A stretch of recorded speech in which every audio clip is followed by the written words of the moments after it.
In historic terms, malaria is perhaps the most important disease that mankind has ever known.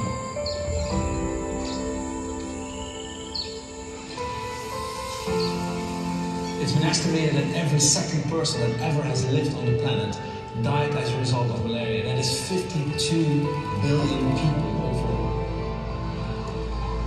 The ones that died, mostly children below the age of 5 and pregnant women. So it is still with us, and it is still a very important disease.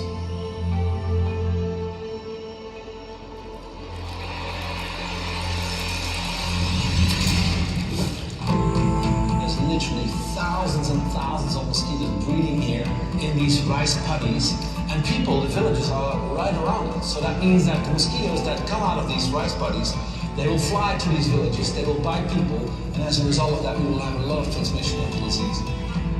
We will be working in these rice paddies, and controlling mosquitoes here over this large area is obviously very difficult, and that's why we're seeking solutions through which we can do this better and can do this faster. By helicopter, this work in Africa cannot be done, just too expensive. By hand, too time consuming. What could fill the gap between a helicopter and hand spraying? 3 years ago, a small organization called Anti-Malaria Drones came to us with a fantastic idea, fighting malaria in a more efficient way by using drones.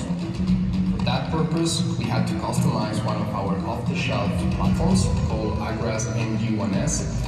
We had to integrate new mechanical pumps able to spray a biodegradable agent. The point is that by doing that, we have a very small little film that is on the surface of the water, which prevents the larvae of the mosquito from breathing. So they suffocate and they die. It's a very simple approach. So by just flying over all these paddies, spraying this biological control agent, we are hoping to really reduce the number of mosquitoes that come out of these rice fields and go out and bite these people. In this case, it's actually a chemical that has been used for covering drinking water wastes. So it's actually completely safe for humans, it's completely safe for other organisms in the ecosystem. The drones can work fast. We can take 10 liters of fluid up in the air these days.